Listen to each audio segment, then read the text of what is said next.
Hello good morning सभी को। तो चलिए, जैसे कि हम पिछले क्लास में बताए थे कि हम बताए थे समस्थानिक यानी कि क्या था, आइसोटोप था। उसके बाद हम बोले थे कि आइसोटोप के बाद चलेगा संभारिक यानी कि आइसोबार। तो सबसे पहले चलिए, आज का जो पहला चीज है, पहला क्या है, कुछ प्रमुख समस्थानिक एवं उनका उपयोग, यानी कि कुछ इंपॉर्टेंट चीज, यानी कि कुछ इंपॉर्टेंट समस्थानिक या कुछ इंपॉर्टेंट आइसोटोप है। यानी कि समस्थानिक को क्या कहते हैं, आइसोटोप, और संभारिक को क्या कहते हैं, आइसोबार। तो कुछ प्रमुख समस्थानिक और उनका उपयोग है। तो चलिए, सबसे पहला पहला नंबर क्या है, तो पहला नंबर है यूरेनियम। पहला क्या है, यूरेनियम है। यूरेनियम का एटॉमिक मास जो होता है कितना होता है, 235 लिखा हुआ है। और इसके यानी कि प्रतीक जो होता है, फॉर्मूला जो होता है यूरेनियम का, वो होता है यू। और इसका उपयोग क्या होता है, चट्टान की आयु ज्ञात करने में। यानी कि चट्टान की आयु ज्ञात करने के लिए हम किस चीज का उपयोग करते हैं, तो यूरेनियम का उपयोग करते हैं। पहला बात ध्यान दीजिएगा, ये 7 चीज है। कितना है, इतने यानी कि कुछ प्रमुख समस्थानिक उनका उपयोग में ये 7 नंबर तक, यानी कि 7 नंबरिंग तक लिखा हुआ है। पहला है यूरेनियम, दूसरा है सोडियम, तीसरा कोबाल्ट, चौथा आर्सेनिक, पांचवा है आयोडीन, छठा है फास्फोरस और 7वां नंबर है लोहा। यानी कि ये सातों चीज क्या है, हमारा समस्थानिक है, यानी कि आइसोटोप्स है। उसमें से पहला नंबर क्या है, यूरेनियम। यानी कि यूरेनियम का एटॉमिक मास, सबका ध्यान दीजिएगा, सबका क्या है, ये एटॉमिक मास है, क्योंकि तो हम लिख देते हैं एटॉमिक मास। यानी कि यूरेनियम का जो एटॉमिक मास होता है वो होता है 235। बोले कि फॉर्मूला या प्रतीक जो भी कहते हैं यह है यू। और इसका जो उपयोग होता है चट्टान के आयु ज्ञात करने में, यानी कि चट्टान के आयु ज्ञात करने के लिए यानी कि यूरेनियम का उपयोग करते हैं। दूसरा नंबर है सोडियम। दूसरा नंबर क्या है, सोडियम। सोडियम का जो होता है एटॉमिक मास जो होता है 24 यानी कि 24 होता है। और इसका फॉर्मूला क्या होता है, Na, जो कि बहुत यानी कि बहुत बार मतलब देखने को मिलता है, ये चीज प्राय सबको पता रहता है सोडियम का प्रतीक। तो सोडियम का क्या होता है, Na, इसका एटॉमिक मास जो होता है वह होता है 24 यानी कि 24।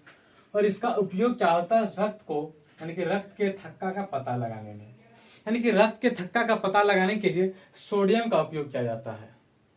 फिर तीसरा नंबर है कोबाल्ट। कोबाल्ट जो है इसका एटॉमिक मास जो होता है 60 होता है, यानी कि 60 पूरा पूरी क्या होता है 60। इसका जो सूत्र कह सकते हैं, क्या कह सकते हैं, तो CO, यानी कि कोबाल्ट का सूत्र जो होता है वो होता है CO। और इसका एटॉमिक मास जो होता है वो होता है 60, पूरा पूरी क्या होता है 60 होता है। और इसका जो उपयोग है रक्त कैंसर को नियंत्रित करने में, जो कि बहुत इंपॉर्टेंट है, ये क्वेश्चन भी पूछा गया है कि रक्त कैंसर को नियंत्रित करने के लिए किस चीज का उपयोग किया जाता है, तो वो है कोबाल्ट। तो ध्यान दीजिएगा, रक्त कैंसर को नियंत्रित करने में कोबाल्ट का उपयोग किया जाता है। फिर है आर्सेनिक। आर्सेनिक क्या है, आर्सेनिक है, इसका एटॉमिक मास होता है 74 यानी कि 74। इसका जो सूत्र होता है AS।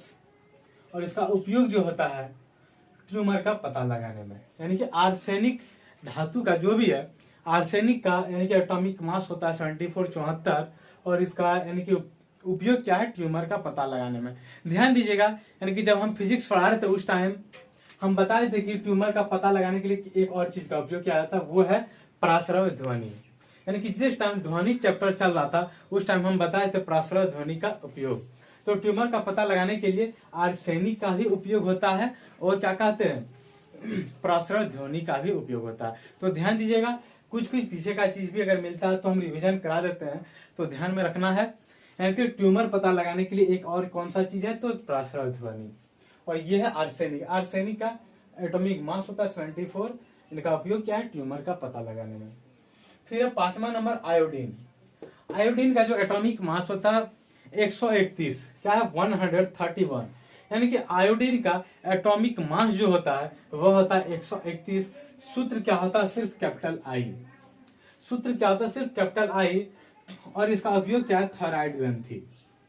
यानी कि थायराइड ग्रंथि में इसका उपयोग होता है। ये क्या है, आयोडीन। आयोडीन का एटॉमिक मास 131, 131।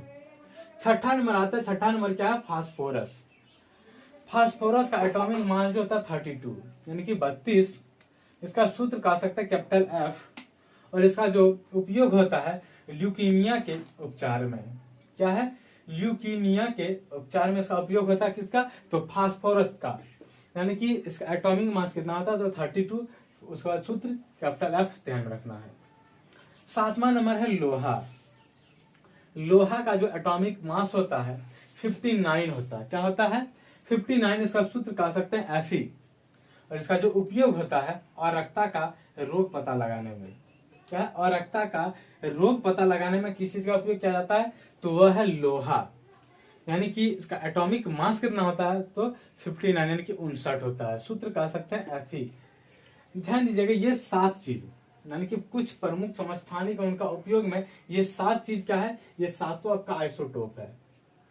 यानी कि पिछले क्लास में आइसोटोप हम बता चुके थे कि आइसोटोप में होता है क्या कि आइसोबार का जस्ट उल्टा होता है। यानी कि आज हम बात करेंगे समभारी की यानी कि आइसोबार की। तो यानी कि इससे पहले थोड़ा सा हम आइसोटोप पिछले क्लास का थोड़ा सा रिवाइज करवा देते हैं। तो ध्यान दीजिएगा आइसोबार में भी क्या है? समान परमाणु द्रव्यमान परंतु भिन्न परमाणु क्रमांक। यानी कि समान क्या होगा? एटॉमिक मास होगा, परंतु भिन्न क्या होगा? ये एटॉमिक नंबर होगा। इसी को क्या कहते हैं? समभारिक यानी कि आइसोबार कहते हैं। आइसोटोप में इसका जस्ट उल्टा होता था। क्या होता था उसमें? समान रहता था एटॉमिक नंबर यानी कि परमाणु क्रमांक, भिन्न क्या रहता था? परमाणु द्रव्यमान यानी कि एटॉमिक मास। उसी को कहते थे हम आइसोटोप। तो ध्यान दीजिएगा आइसोटोप में क्या होता है? एटॉमिक मास अलग, एटॉमिक नंबर सेम। इसी को कहते हैं आइसोटोप। और आइसोबार में क्या हो जाता है? इसमें होता है एटॉमिक मास समान यानी कि परमाणु द्रव्यमान समान होता है और परमाणु संख्या क्या होती है? अलग होती है यानी कि एटॉमिक नंबर अलग होती है। इस चीज को हम क्या कहते हैं? तो आइसोबार कहते हैं, यानी कि हिंदी में कह सकते हैं समभारिक। ध्यान दीजिएगा जहां कोई इंपॉर्टेंट एग्जांपल रहता है तो एग्जांपल हम साथ साथ लेकर चलते हैं। तो एग्जांपल लिखा हुआ है, एग्जांपल में ध्यान दीजिएगा Ar है, K है, पोटेशियम है, कैल्शियम सब दिया हुआ Ca।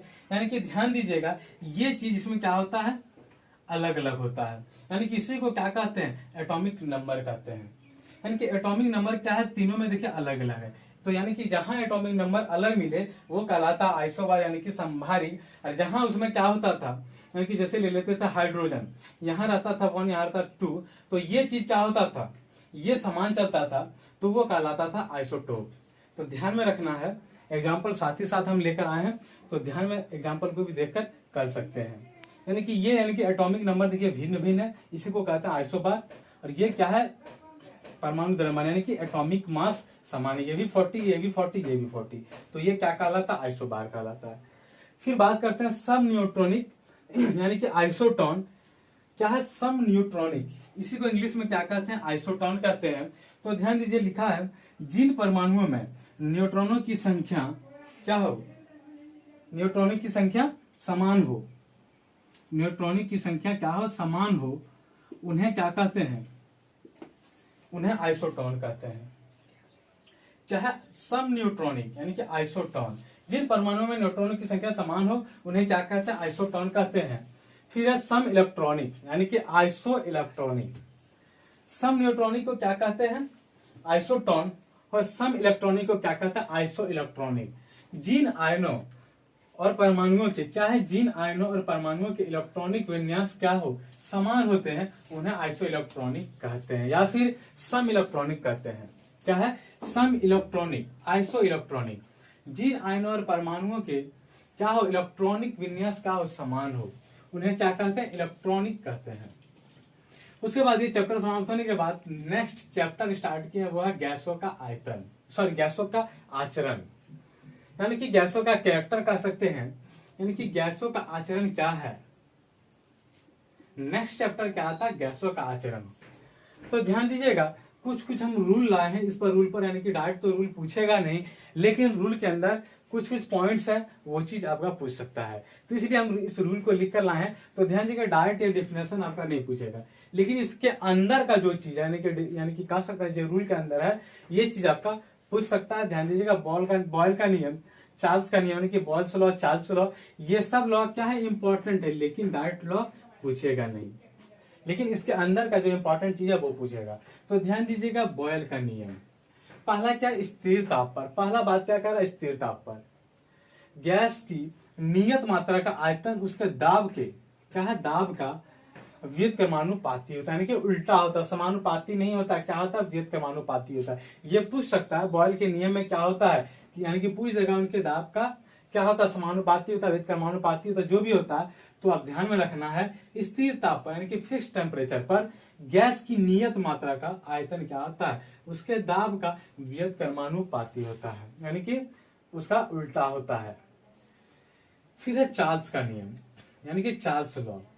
चार्ल्स लॉ है स्थिर दाब पर किसी गैस का नियत मात्रा आयतन उसके परम ताप क्या है, परम का सीधा अनुपाती होता है, यानी कि समानुपाती सीधा अनुपाती या समानुपाती सेम चीज है, ध्यान में रखना है कि चार्ल्स लॉ क्या है, स्थिर दाब पर। भाई यहाँ स्थिर ताप यानी कि फिक्स टेम्परेचर, यहाँ स्थिर दाब यानी कि फिक्स्ड प्रेशर पर किसी गैस की नियत मात्रा का आयतन जो होता है उसके परम ताप का, यहाँ क्या था, उसके प्रेशर का, यहाँ है उसके परम ताप का, यानी कि टेम्परेचर का सीधा अनुपाती या समानुपाती होता है। दोनों एक चीज है, सीधा अनुपाती या समानुपाती, दोनों एक चीज है। तो यहाँ लिखा हुआ सीधा अनुपाती, तो समझ सकते हैं सीधा सीधी होता है, ये उल्टा होता है अनुक्रमानुपाती। फिर बात करें परम शून्य ताप की। क्या है परम शून्य ताप, जो है सैद्धांतिक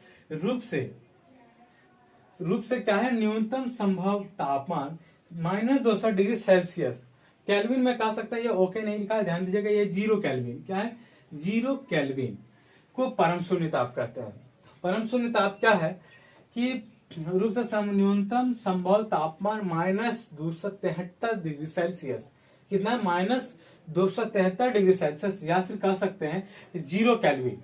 केल्विन कितना होगा, 0 केल्विन को परम शून्य ताप कहते हैं। इस ताप पर सभी गैसों का आयतन क्या होता है, शून्य हो जाता है। ध्यान दीजिएगा इस पॉइंट पर परम शून्य ताप जो है, इस पॉइंट पर बहुत इंपॉर्टेंट है। इस ताप पर परम शून्य ताप पर सभी गैसों का आयतन क्या होता है, शून्य होता है। ये बहुत ही इंपॉर्टेंट पॉइंट है, ध्यान में रखना है।